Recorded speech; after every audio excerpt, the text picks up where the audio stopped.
Thanks for tuning in to Section 8, the heartbeat of the hood, and rocking with Butterball and OG Strong. Get on the map, market, advertise, and promote your products and services on Section 8 platform.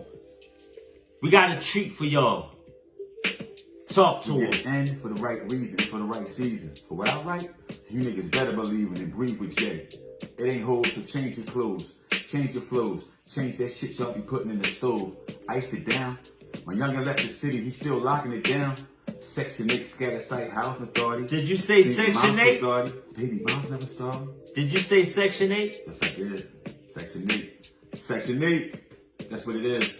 That's what it is. We can't go on without explaining some of the activities that go on in Section 8. Mm-hmm. You know, so I want you to give the viewers some of the things that went on in Section 8, as far as you can remember.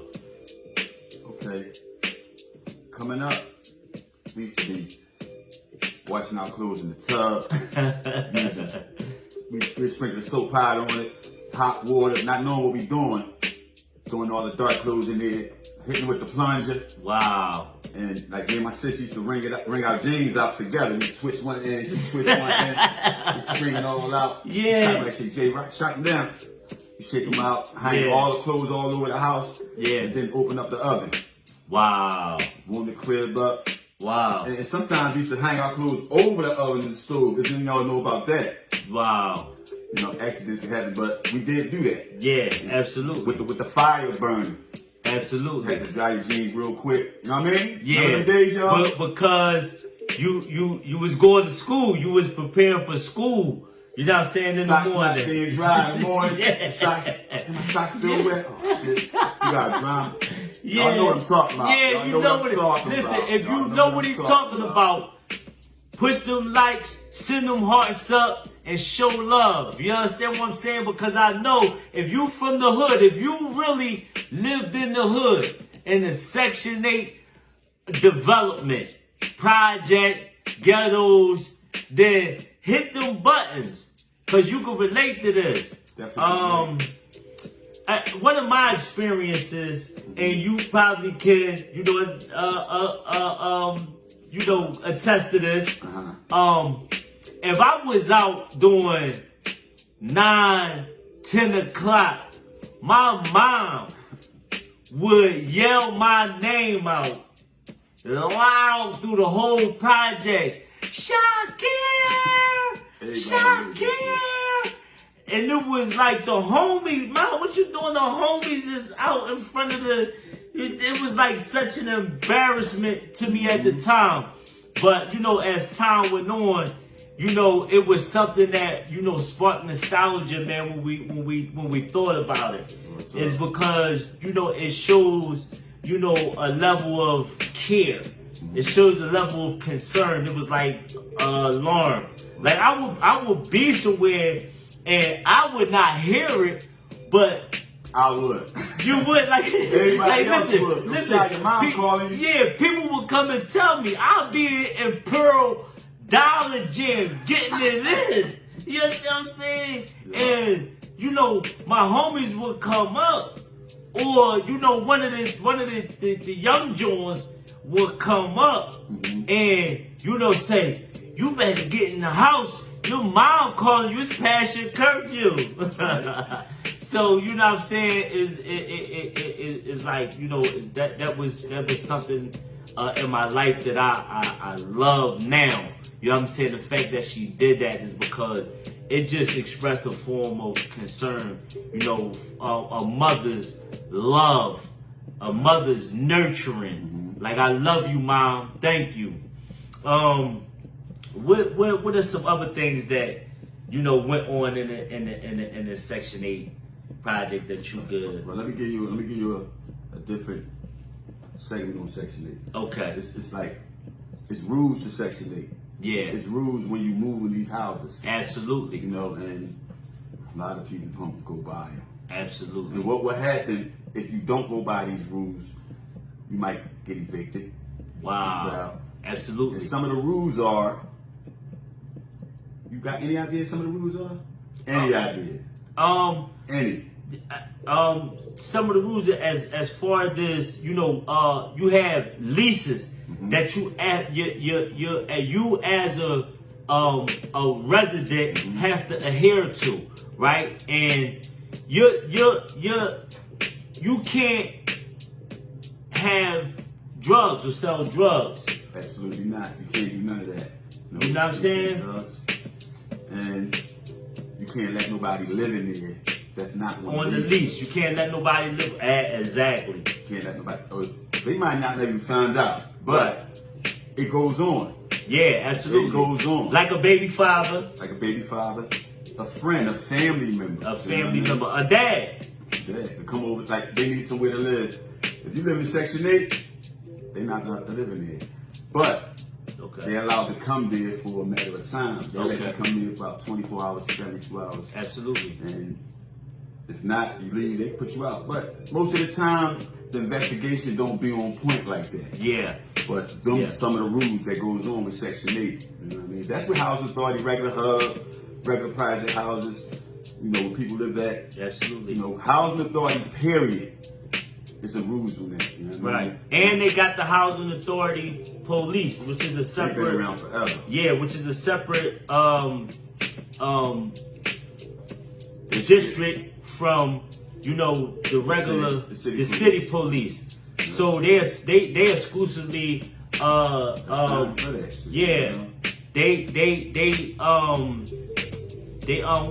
you call parameter? Yeah, for the projects only. Yeah, absolutely. For the residents in there, we had it crazy with our project cops. Absolutely. Blues Brothers, Ice Cream Man, and them, they was city cops. Oh, go there. Educate the people. Some of the police that was Ice Cream Man, Beavis and Butthead. They was detectives though. Yo, they were no, Beavis and Buttheads was police officers. They was police officers? Police officers from the 6th District. Okay. Ice Cream Man was a police officer, and then he became the narcotics cop. Okay. And, Mr. Ed. We even had Mr. Ed. We even had shits down there. Yeah. If anybody know about these two officers, used to come down there on motorcycles. You know what I mean? It was crazy when they used to come through, but Blue Eyes, what's his name? What was his name? Red Eyes. Green Eyes. Yeah, he was a project cop. He was a project undercover officer. Okay. This boy was vicious. He used to be on the rules watching this stuff. He was crazy. Wow. They chased me through the projects. The city cops was chasing me through the projects, and then the Project Housing Authority was chasing me at the same time. Wow. Right? The whole projects was directing me to get away from. Wow. At this time. Wow. I ran through a couple people's houses. What about the other ones? Lynch? You talking about the tall cop? Yeah. Tall cop. Lynch. Yup. Yeah. So it's a lot, man. I mean, and we speaking about the intimate activities, the people that are intimate with the particular Section 8 projects that you are from. We want to hear your stories. We want to hear some of these relations that you have. All right.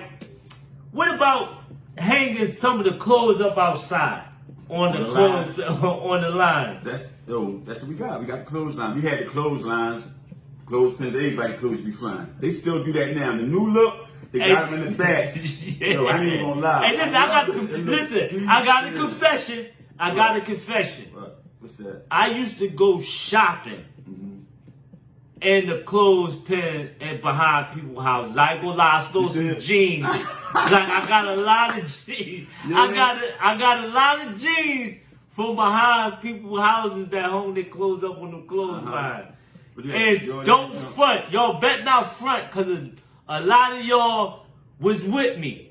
And I seen a lot of y'all out there, so don't front on going clothes yard shopping. You know what I'm saying? All right, well, it's a lot of shit went on back then. Like, they used to sell beer out their cribs. Okay. Like, the clothes, the winning joint. They used to put the string down. Yeah. Sell 40s. Oh yeah. Remember that? Yeah.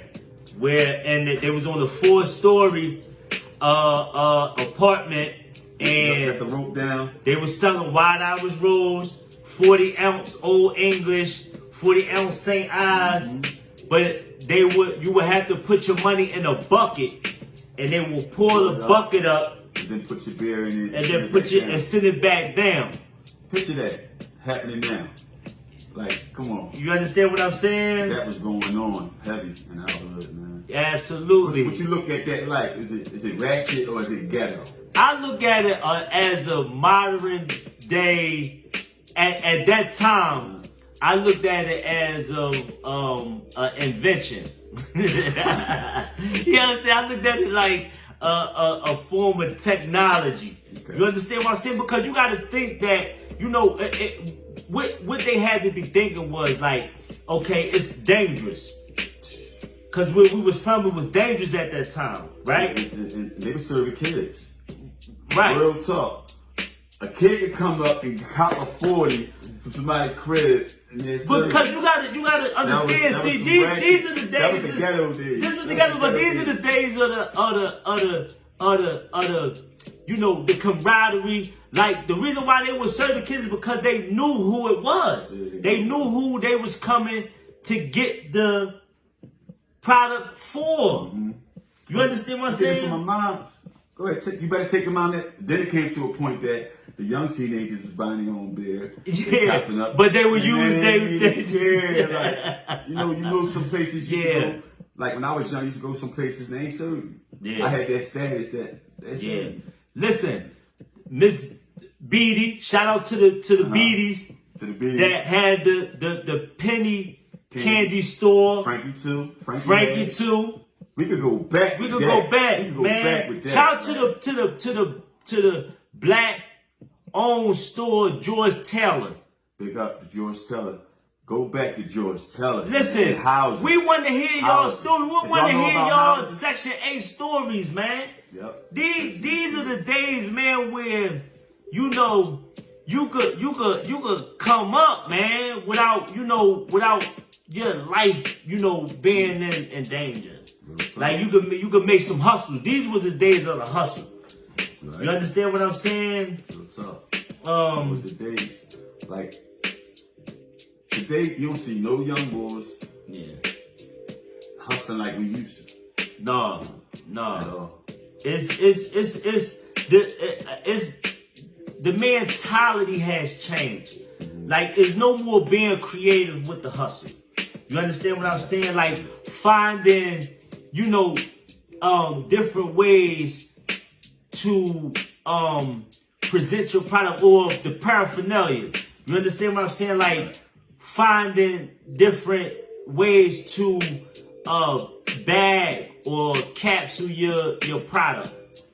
You understand what I'm saying? How to do it, period. How to move. Absolutely. How to move. Well, in competition, because hustling is a competition. Mm-hmm. It's a competition. And that's what, even with legal businesses, right? It's a competition, and you come up with gimmicks and schemes to get the consumer to be interested in purchasing your product or using your service. Right. And it was a healthy way of doing it. Even as hustlers, it wasn't so like kill everybody dead. Right.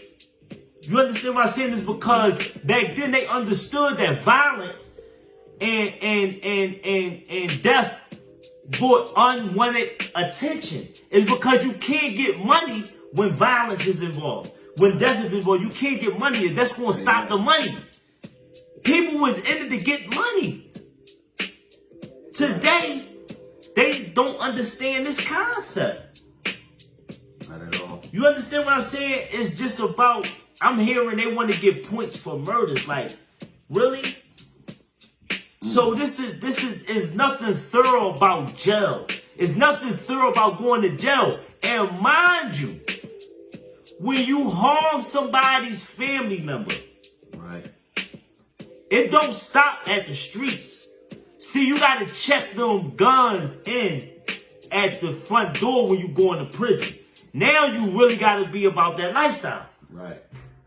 You understand what I'm saying? So what's that word? About that what? Lifestyle. What they say, what these young kids say today? I'm about that what? I'm about that life. What life? You feel what I'm saying? About? So, you know, we just touching on, you know. What life is you about? Listen, and I wanted to say this. Hold on. I wanted to say this. I wanted to express this. Like, even the Italian mobs, right? Their syndication is predicated off of robbing from the rich and giving to the poor. Robin Hood.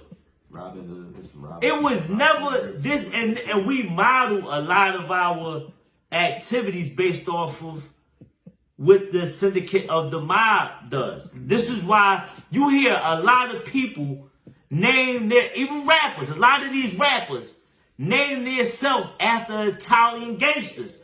But the Italian gangsters rob from the government to give back to their community. They take care of the community. That's what they do. This is, so where did we get the concept misconstrued at, where our activity is to advance the prosperity of our community, to take care of our neighborhoods? Right.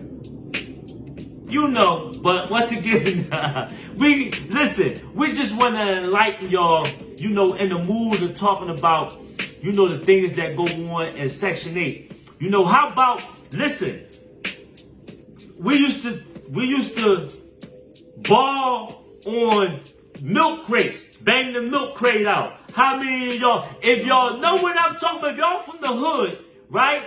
Y'all better light them lines up, man, if y'all ever played on the milk crate. Y'all know about that? The milk crate? Huh? 3-on-3. Listen, my handle was crazy. You know what I'm saying? But one of the best ball handlers at my time was Tien. Was my was one of the best handlers that taught me. Demetrius basketball. Yeah. Crazy. Chrome. Big up the Chrome. Ball boys. Tien is in their DNA. Yes, it is. Paid for Georgetown. Prediction, cousin. Tay took us. Listen, Tay was playing with Sad Watson and them of Susquehanna. Yeah. You understand what I'm saying? Like crazy ups. You know what I'm saying? Yeah. Listen, hold on. J-Dog. Raddick got a plaque. Rest in peace to Raddick. Rest in peace, Raddick. Raddick got a plaque of Glen Mills. If you ever been up Glen Mills, he got a plaque up there with Rashid Bey. He was playing with Rashid Bey. Yeah, absolutely. Okay. You understand what I'm saying? I was playing up Glen Mills. You understand what I'm saying as a point guard? You feel what I'm saying? But we used to be on abandoned houses, right? In Section 8. Where they got the board on the windows. We used to go in them cribs and turn into a clubhouse. That's where Ram 1 came from. If anybody know, the name Ram came from this house we used to be in. A 4-story Mook from the buildings. One of the sickest handles in the project. The munchie, yeah, absolutely. All our ball boys. Yeah, man. Yeah. We listen. You know what I'm saying? If you know what I'm talking about, hit them buttons, man. There was some fun times, man. These are the kinds of activities that us as young boys. One thing I used to like about back then, our projects used to have, you know, competitions of sports challenging each project. Yeah. Those days, that's hot, man. Like, I think Kevin Alexander and them. They ball game with the ball courts on the trees and them projects. Y'all was nice. Yeah. They was killing everybody. I was around at the time. You know, his brothers and them, they had that shit locked. And listen, Cambridge Mall, right? Ball boys. They used to, I remember J-Dog and they used to be playing the police with the Power League, giving them work. Well, he was a coach and a player. J-Dog. Yeah. I remember, listen, hold on, Doc. Hey, listen, I gotta tell you, listen, Ram went up North Street and scorched y'all. Scorched Norris Street. Y'all know what I'm talking about. Yeah. You feel what I'm saying? Just to take Cunningham. Yeah, the Cunningham. You feel what I'm saying? Real talk. Cousin Butch. Yeah. And we forgetting everybody. Listen, we forgetting anybody. Yo, in here. No, listen, hit them lines and remind us. What's up, cousin Ronnie? Hit them lines and remind us. I wanted to, there's something else that I had in mind, man. Like these are some of the activities, man, that need to be brought back, man. Cause these are some of the activities that brought us together. Yes, absolutely. You feel what I'm saying? You know, anything else that you could think about off top? You feel me? I'm talking. Boosted. Sleeping in John on the niggas. Oh! Nay, I'm gonna say that for you. You know why? That's your story. Yeah. But listen, I never went in. Yeah. But I came up. Yeah. Big up the Munchie and Boo Boo. Yeah. You know, youngest with the projects. I can't forget to mention their names. Okay. Kenneth, Okay. You know what I mean? Yeah. Shout out to Nuff. Hey, listen. Philly is a fighting